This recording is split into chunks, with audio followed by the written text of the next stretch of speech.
That's really great to be here today. I'm very excited. So good morning, DevOps Geneva. Today we are going to try to address two problems that I believe are critical when we build high-performing team, and that I'm going to try to address in the next couple of minutes. The first question I would like to address is, how can we stop struggling with releasing software, right? How do we avoid this struggle aspect with code freeze, with we cannot touch anything? And the second question I would like to solve as well is, how can we deploy confidently on Friday without freaking out, right? How can we remove this kind of stuffs? My name is Ludovic. I'm working as a CTO at NFQ. We are a software development company specialized in data platform, cybersecurity. We operate in different countries. And actually, yes, I'm coming from very far because I'm now stationed in Vietnam. I've been living there for the last 4 years. Okay? When we start a project, actually, it's a little bit like the New Year resolution, right? We want to do things correctly. We want to set new process, new tool. We don't want to repeat the same mistakes from the last project that we got, right? And one of the structuring decisions we usually make is to choose which branching strategy we want to have in the team. But when we make this kind of decision, actually, it will impact a little bit the way the team is going to work together, right? When you choose a branching strategy, it impacts the way the team is going to collaborate, the process. It will impact as well the code stability, because the branching model will define how do you accept changes, how do you refuse code changes. And finally, it will also affect the way you are going to release your software, right? A very popular approach, especially in the open source world, is Gitflow, right? It's a very popular branching model to manage contribution from untrusted contributors, right? It relies on an isolation by branches, long-living branches, right? The main purpose of this model is to have a master branch in green that is going to represent the stable version of your software. Nobody can directly commit on master. Instead, on a daily basis, as a developer, you will work on the develop branch, right, in orange. And you will submit your changes, and ultimately one day we are going to release them, and we will introduce another branch, a release branch, right? Maybe one day you will fix some bugs, and you will introduce again another branch, the hotfix, right?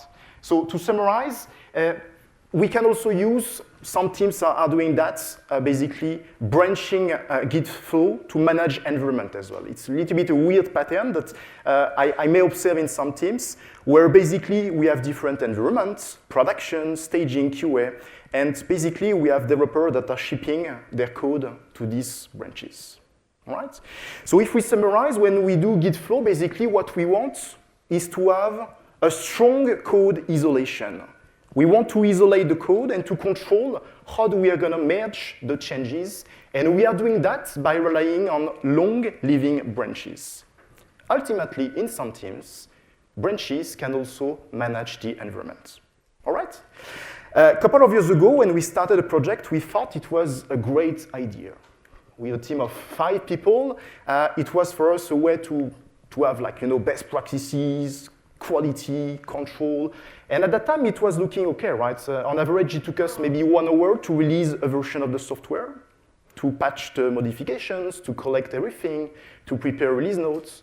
On average, we had very few changes between each release, 50 changes, 50 commits, basically. And we were able to do that every week.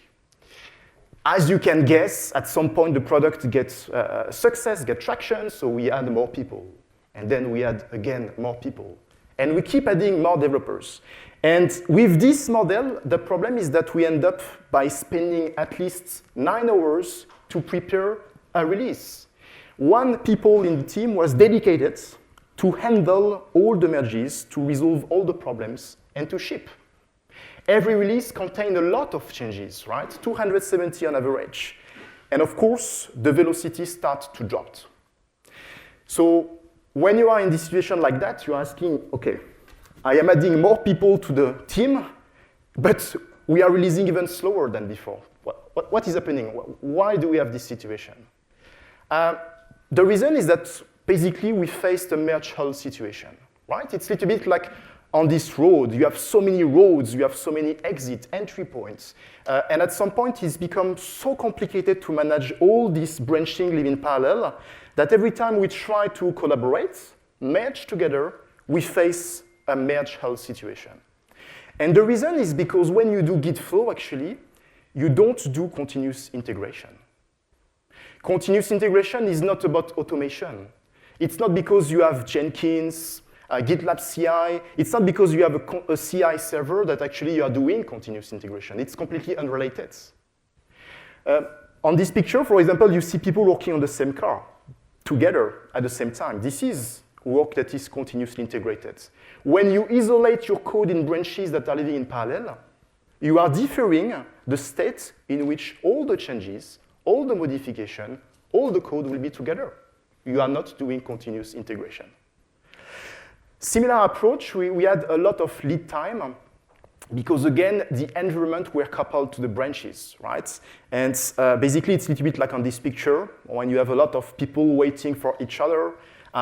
We have a front end waiting for the back end. We have the back end waiting for the DevOps. The QC need to test something. We have a lead time because everybody is waiting for each other. And the reason as well is because when you do Gitflow, you don't do continuous deployment. Again, it's not about automation. It's not about the tooling. It's about how do you smooth the process and to ship the modification through different stages. So what can we do to solve the problem? How can we avoid a situation where every merge, it's a little bit crazy, right? We have to break basically a couple of times and to solve that. One way, of course, could be to simplify the branching model and maybe to early on handle this. And one way to do that is maybe to use what we call trunk-based development. It's a branching model. It's not new, okay? It's been there for like the last 25 years. Actually, it's an extreme programming approach. And in this branching model, basically, we simplify a lot of things. We rely on a single branch. We don't have any develop branch anymore. We don't have any release branch anymore. We don't have any hotfix. Everybody is working on the main, on the master branch, on the trunk. The main become the stable version of your software. It becomes a single source of truth. And this is the software that is releasable all the time. We may occasionally accept to have short-lived branches, but they need to be merged back after 1 day maximum. Okay, so it means that as a developer, I am allowed basically to open a branches, but at the end of the day, I will be forced to merge back to the main. All right? So to summarize, we have a single trunk, main, master branch. You call that the way you want. It becomes a single point of truth. We stop having different stage basically for the code, for the software. And it should be reusable all the time, right? It means that if this branch is not buildable anymore, we stop, we fix it, all right? We may occasionally accept branches, okay, but they need to have a short living time, and of course, they need to be merged back to the trunk at least every day, all right? In terms of implementation, the way we process is that we need to work in a very different way. We need to work with small incrementation that basically include changes. So it means technically that every commit becomes a single release. Every commit, every change that you affect to the trunk become an atomic release. Of course, you are allowed to have short-lived branch, but they need to merge back again after 1 day if you're using trunk-based development. And in case you have long feature that expand over 1 day, you will use feature flag, basically, to wrap the unfinished work. A couple of slides I will explain to you this concept, okay? So a couple of recommendations, when you go this way, of course, it sounds scary, right? When for years, the master branch is the holy grail that nobody can touch, it becomes a little bit scary that suddenly we can just like do whatever we want, right? So you need to sit with your team, you need to relax, you need to organize a couple of workshops, and we need to explain what it means, what are the impacts, and how do we keep the changes small and consistent. The second aspect is that we need to reorganize a little bit the way we manage as well code reviews, right? Today, in some teams, the code review is a little bit interesting, right? I ask for a code review, and I wait for 3 days when somebody has 10 minutes between two features to review the code. If you have to merge back your code after 24 hours, you cannot do that, right? So in our approach, we reinforce synchronous code reviews. So it means that everybody is blocking time in their calendar every day to review the code of others. So it's kind of like a ritual. And the second aspect is we need to massively abuse from code decoration analysis, right? Code review should be automated as much as possible because I don't expect developers to make any comments on the styling, on the code testing, on the way things are written. Okay, so here we are abusing from code decorations in order that whenever I ask basically for a code review, I already have a lot of tests that are running that are checking basic things. Okay. Finally, as well, we need to have a fast build. Okay, if the build is more than 10 minutes, we have a huge issue, and we need as well to have a good test coverage, right? So if you don't have test coverage, if your build process is too long, don't go on that journey because you will suffer. All right. A couple of benefits, of course. By doing that, we lower the merging effort because we manage it on a daily basis, basically. We have higher release frequency. We are able to release much faster. We have more stable iteration because between each release, you introduce minimal changes. You avoid to have big bang changes in your code. And finally, as well, it fosters a baby step approach. It was very interesting to work with developers that start to think in very, very tiny, small steps because of this approach that force to have a release per commit. All right? A couple of minutes ago, I was telling you, okay, smart idea. What do we do when we have big features, right? When we have unfinished business, right? I have a feature that I need to spend a couple of days. What the hell is happening if I need to merge back this feature to the trunk? Does it mean that we are polluting, basically, the main branch? Not really, basically. What we can do is to use a concept called a feature flag. It's a dynamic switch, basically, in your code, and it works very similar as what I will describe. Let's imagine that you are a front-end developer, and for some reason, you work faster than your back-end colleagues. You already have finished everything, and you have this new, basically, blue component. For some reason, the back-end team is not ready. What are you going to do? What you can do is basically introduce an if in your code to wrap these components and to connect it to a feature toggle mechanism. And then after, you will merge back your modification. And whenever the backend team is ready, they will be able to see this modification to work with it. But you don't impact anyone because the feature is disabled on the production environment. All right? So it's basically an if that is connected to a runtime mechanism. The same is happening if I am a great backend engineer. I want to optimize a very complex code legacy. I can wrap basically my changes in a feature flag. And the idea would be that I commit as well regularly my progress, and people are aware about the changes I'm making on the code base. Right? Finally, as well, it's incredibly great as well to have a product mindset. I'm living in Vietnam, and in Vietnam we have an application very similar to Uber. It's called Grab, very popular in Asia. A couple of months ago, I was in Da Nang. It's a very nice city in the central Vietnam. Highly recommend. You have like beautiful beach. You can take a boat. You can drink nicely coconuts. And as I was ordering a taxi, basically, I noticed at the bottom this notification, right? And basically, Grab was dynamically enabling a feature because I was in that city. So it means that one of the features was only deployed as a beta test in Da Nang, and they were basically gently warning me that this feature was enabled because I was there. If I was in a different city of Vietnam, I would have never suspected and used that feature. So basically, feature flag also allows us to target specific audience, to deploy a feature for a specific profile, whether it's a geography, whether it's a user profile based on the sex, on the age, on the user preferences. And it's incredibly powerful, basically, to roll out some feature and to collect feedback. So we can also use feature flag in that essence. So feature flag, to sum up, we are allowing to deploy non-ready feature to production.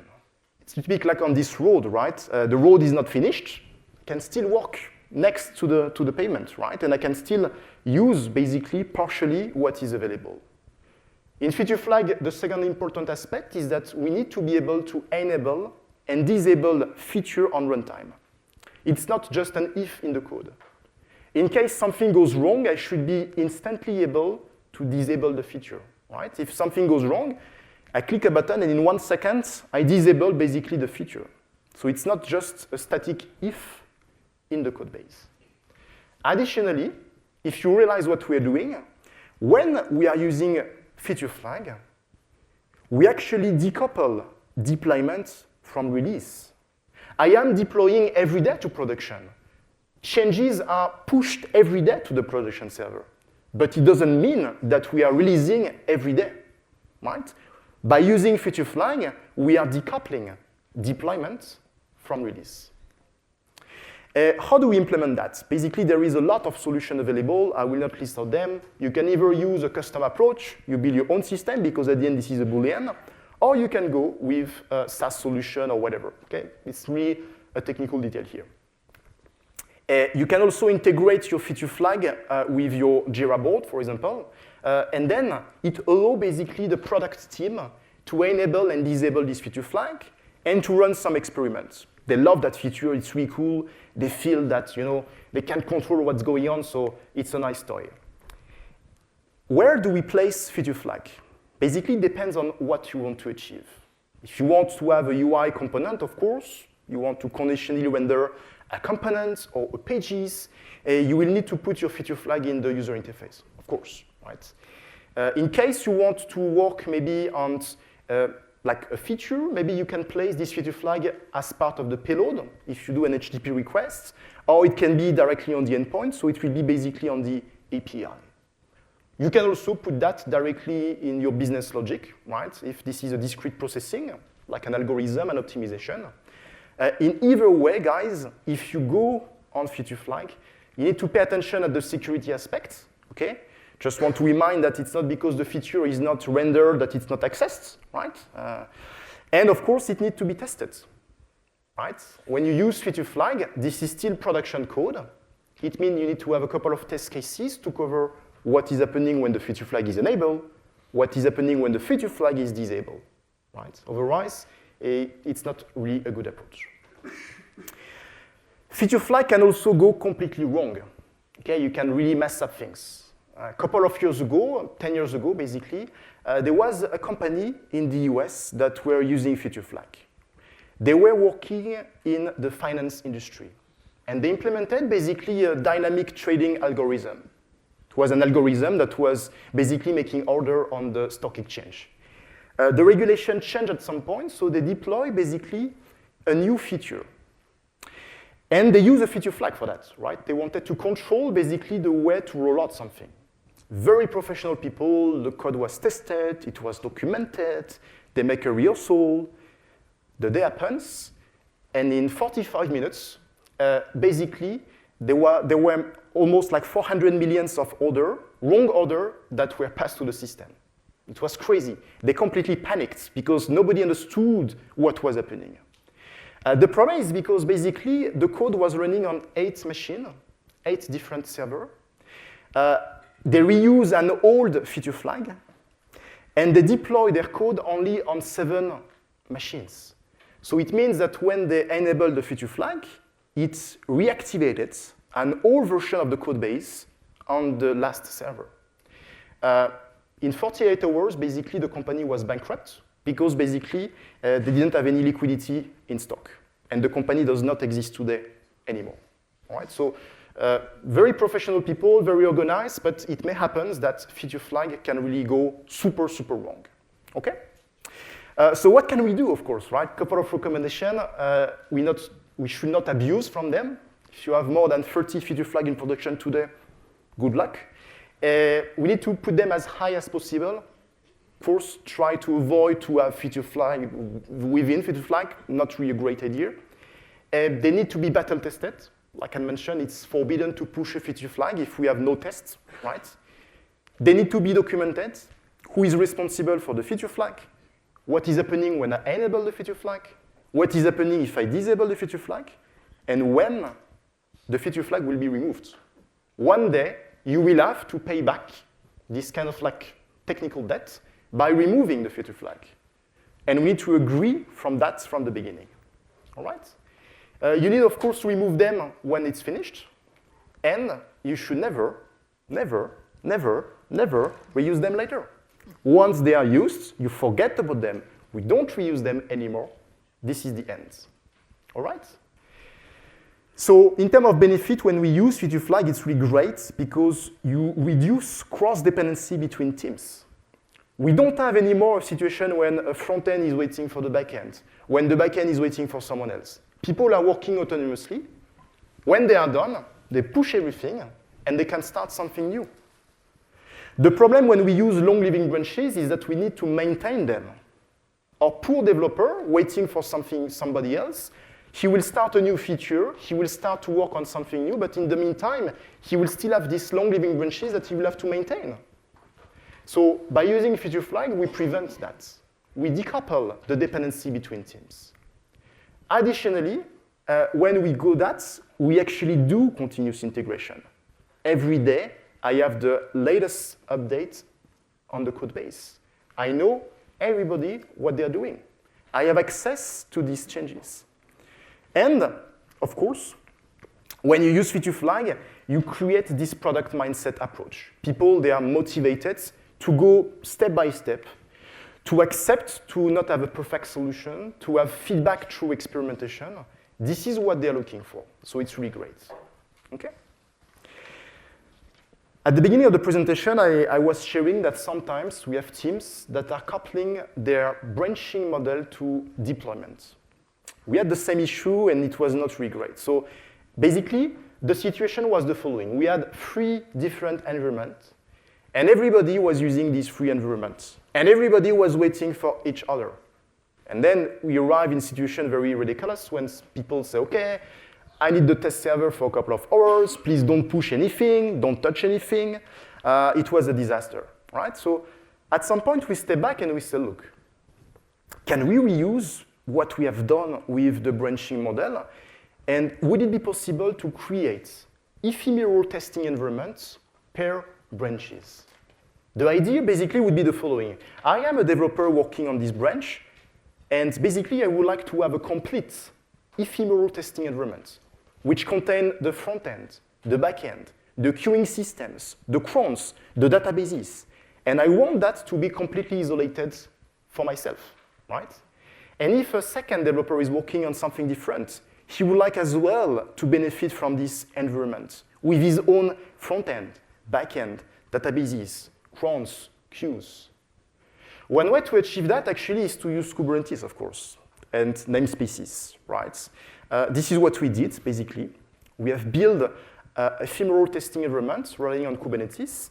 And when, as a developer, I'm working basically on a feature, I will be able to create dynamically an environment which contains my code modification. If I am a backend, if I am a front end, I will see on a near production environment my modification. I will have a URL to access to this environment, I will have access to my databases, and I will be able to work on that. If a second developer is working on a different feature, he will also have his feature environment. Okay?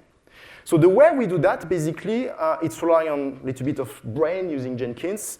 Basically, when I'm pushing my code, what is happening is that Jenkins will check on the code repository. Do we have a pull request name? Do we have a branch name that corresponds to the ticket ID I'm currently working on? He will then scan the repos, like the backend, the front end, any other repo you want.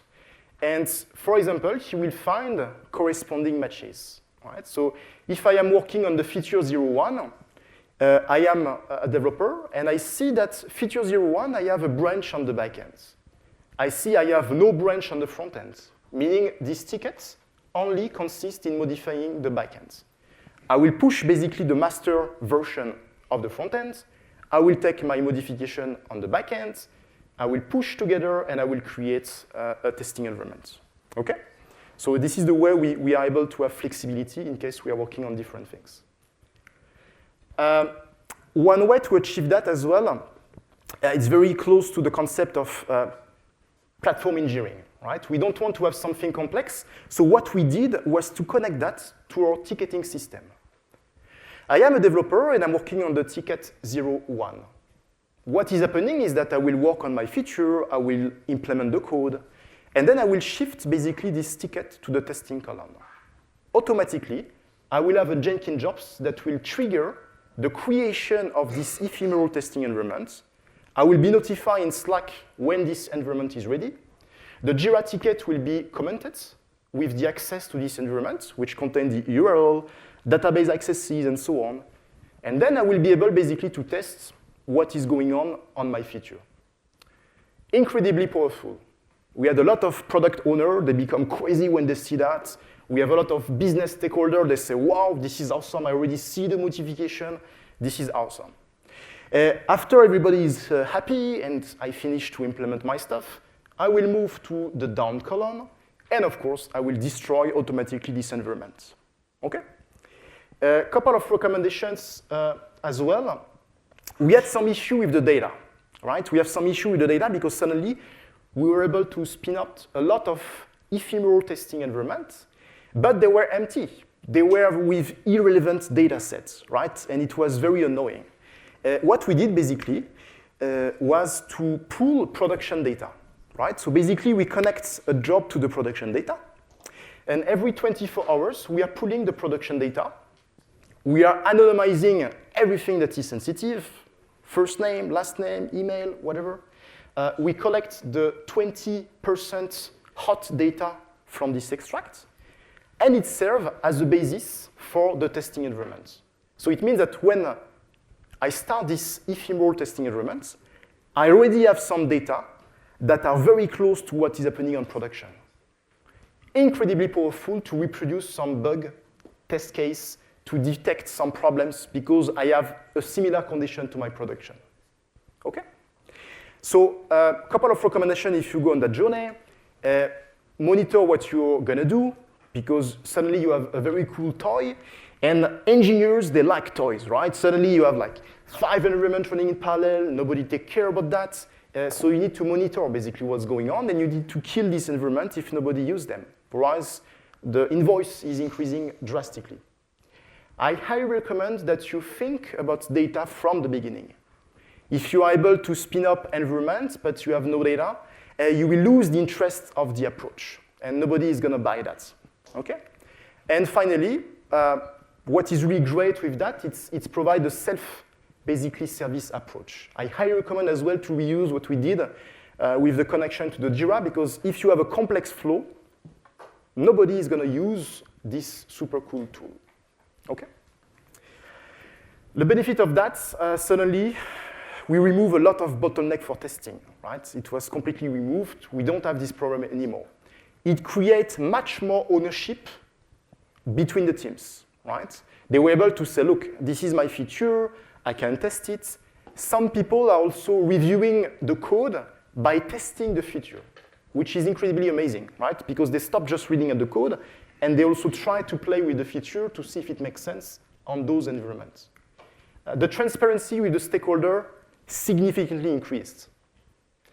We stop waiting for a couple of days to have everything ready for this meeting that we have with the stakeholder. We are able to instantly deploy something, demo it, collect feedback. And finally, we come up with end-to-end testing, and it was incredibly easy to implement, right? We had a Selenium grid running on Kubernetes. It was very easy, basically, to spin up a testing environment and to test, basically, what was going on. So it was a very nice benefit from that. Okay? So to summarize a little bit what we discussed over the last 30 minutes, yes, I think it's a good idea to simplify the branching model. I think we can decouple release when we use feature flag, which is awesome. Using ephemeral testing environment is incredibly beneficial for the productivity of engineering teams. And I highly recommend as well to have testing data sets when you want to go on that testing environment. All right? I would like to share with you a little bit more. If you remember, at the beginning of the session, we're spending almost 9 hours to fully release our software. By using this approach, we reduce that to only 15 minutes. Today, in 15 minutes, we're able to ship to production. Every release contains at maximum 10 to 15 changes. It's very, very small. On average, we are able to deploy today two times per day on production. If we look from a pure metric perspective, this is the number of releases before with Gitflow, when we were barely deploying every week, maximum 2 times per week. And after, when we basically shifted to track-based development, we were able to multiply by 3 or 4 the number of releases we were making directly on production. On the basically top week, we were able to release 13 times to production. On the peakest day, we released 6 times directly to production. And on average, we only had 7% defects.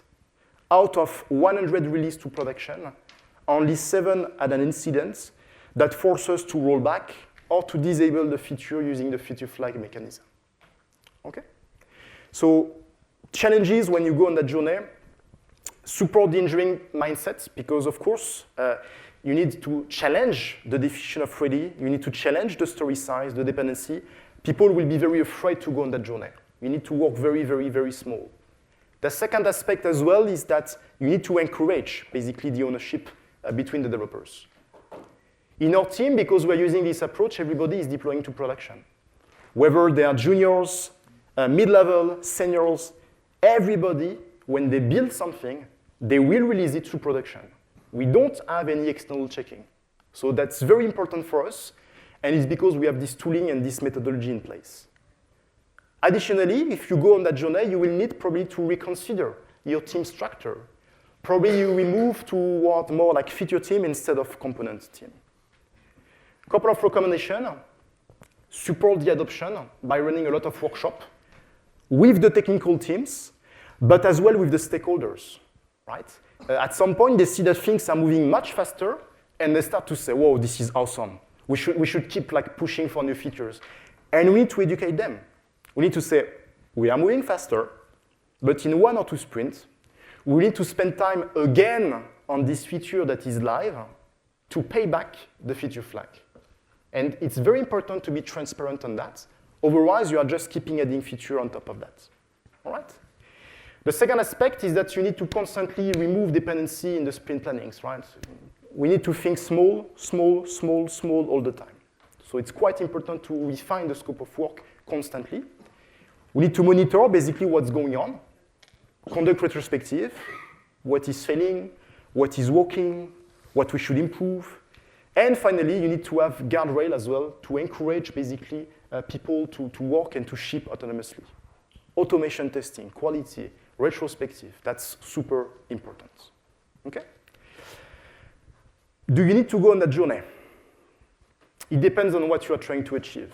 If you're building a product and basically you want to release fast, you need to release frequently, you need to release this feature because your survival depends on it, I highly recommend to take that journey.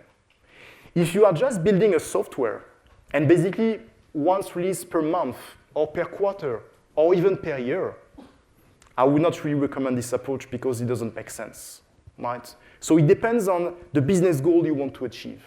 Building a product for an audience, for a market that is expecting this feature to go fast, or building a software when you want to have stability, when you control basically what is in the scope. 2 books I highly recommend and which inspired us a lot to go on that journey. Sure you are familiar with them. Accelerate, amazing book, and much more digest, the Unicorn Project. It's like a novel, so it's much more nice to read. And I highly recommend these 2 books because they provide a lot of insights about this kind of like approaches. Thank you so much for your attention, and I will be happy to take questions.